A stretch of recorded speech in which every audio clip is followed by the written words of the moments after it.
गांव में किसान अपनी पत्नी के साथ रहता था। उसका एक छोटा सा घर था। उसके पास धन की कमी थी। सुनिए जी, आखिरी बार कह देती हूँ, अगर आज आप पैसे नहीं लेकर आए ना तो मैं खाना बिल्कुल नहीं बनाऊंगी और अपने मायके चले जाऊंगी। हमारी शादी को 5 साल बीत गए हैं, लेकिन आपने ना जेवर बनाया है ना ही कपड़े। किसान बिना कुछ बोले वो अपने खेत को चले जाता है। किसान का बहुत छोटा सा खेत था, जहाँ पर वो दिन भर कड़ी मेहनत करता था। कड़ी मेहनत करने के बावजूद भी उसे आमदनी बिल्कुल नहीं मिलती थी। किसान को चावल लेकर बाजार में बेचने के लिए जाता है।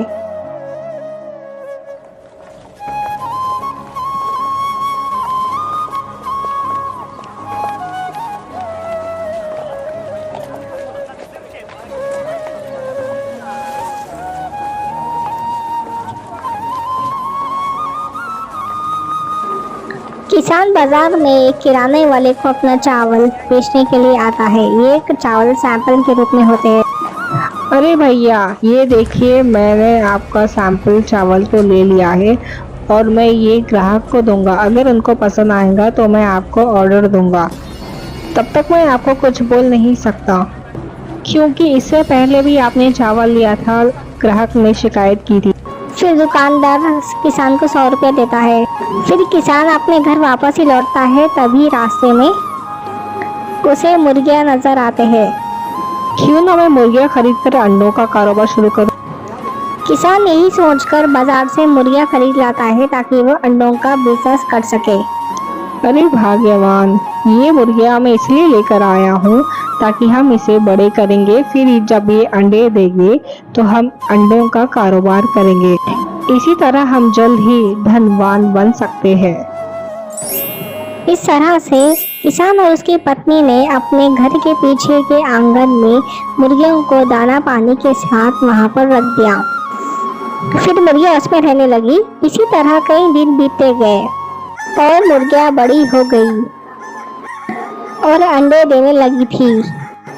जब किसान और उसकी पत्नी मुर्गियों को देखने के लिए आए, तब उन्हें अंडों के साथ एक सोने का अंडा मिला और वो आश्चर्य हो गए। फिर किसान सोने का अंडा लेकर दूसरे गांव में गया, सोना चांदी की दुकान में गया। अरे सेठ जी, कैसे हो? ये लो, मैं आपके लिए एक ऐसी चीज लेकर आया हूँ जो आप देखकर हैरान हो जाओगे। ये लो सोने का अंडा, इसकी कीमत बताओ कितनी होगी? अरे भैया, मैं तो ठीक हूँ। क्या कहा? सोने का अंडा? मैंने आज तक सोने का अंडा नहीं देखा। मैंने क्या, अरे मेरे पिताजी और मेरे दादाजी या उनके भी दादाजी, हमारा यही धंधा रहा है, लेकिन हमने किसी ने सोने का अंडा नहीं देखा। तुम्हें कहाँ मिला? खैर, मुझे क्या, मुझे तो धंधे से मतलब है। फिर किसान को अच्छी भारी रकम मिलती है और वो अपने घर वापस आता है। किसान की बीवी इतनी रकम देखकर बोली, सुनिए जी, मैं आपसे बहुत प्यार करती हूँ और आपको छोड़कर कहीं नहीं जाऊंगी। मुझे सब पता है, लालची औरत। फिर रात हो जाती है। फिर अगले दिन किसान और उसकी पत्नी मुर्गियों के पास गए तो उन्हें दोबारा सोने का अंडा मिला। वे दोनों ये समझ गए कि ये मुर्गियों में से एक मुर्गी सोने का अंडा देती है। फिर दोबारा से किसान सोने का अंडा लेकर चोरी के पास अच्छी कीमत में बेचने के लिए गया और अच्छी कीमत उसे प्राप्त हो गई। एक दिन दोनों मुर्गियों को पता करने के लिए आंगन में गए। फिर एक मुर्गी ने सोने का अंडा दिया। फिर किसान और उसकी पत्नी ने सोने का अंडा देने वाली मुर्गी को पहचान लिया और फिर उस दिन से मुर्गी को अच्छी तरीके से देखभाल करने लगे। इसी तरह कई महीने गुजर गए। किसान और उसकी पत्नी का जीवन बदल गया और वो धनवान बन गया। फिर एक दिन, सुनिए जी, आखिरकार कब तक हम रोज एक ही सोने का अंडा प्राप्त करते रहेंगे? क्यों ना हम मुर्गी के पेट से एक साथ सारे अंडे निकाल लें। इस तरह हम उन्हें बेचकर एक बार में ही इतने धनवान हो जाएंगे कि हमारे साथ पुष्टे आराम का जीवन बिताएंगे और कभी हमें धन की कमी नहीं होगी।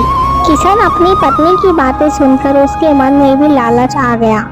लालच में आकर किसान बाजार गया और वहां से एक बड़ा सा चाकू खरीद कर लेकर आया। फिर किसान अपनी पत्नी के साथ आंगन में गया। मुर्गी को देखकर उसे तरस आया, लेकिन उसके मन में लालच था। वो लालच के कारण मुर्गी का पेट उसने काट दिया। ये सोने के अंडे देने वाली मुर्गी का पेट भी सामान्य मुर्गी की तरह ही था। इसके पेट में सोने के अंडे नहीं थे। मुर्गी को मारने के बाद किसान के आँख खुल गए। उसे अपनी गलती का एहसास हो गया और उसे बड़ा ही पछतावा हो रहा था। तभी उसकी बीवी ने बोला, हाय हाय, हम तो बर्बाद हो गए। दोबारा गरीबी जिंदगी नहीं चाहिए। हे भगवान, मैं किस बेवकूफ की बातों में आ गई। कम से कम ये मुर्गी जीवित तो रहती। इतना बड़ा पाप हो गया मुझसे। रोज मिलने वाले सोने के अंडे से भी वहाँ धो बैठे। जीवन में कभी लालच ना करे।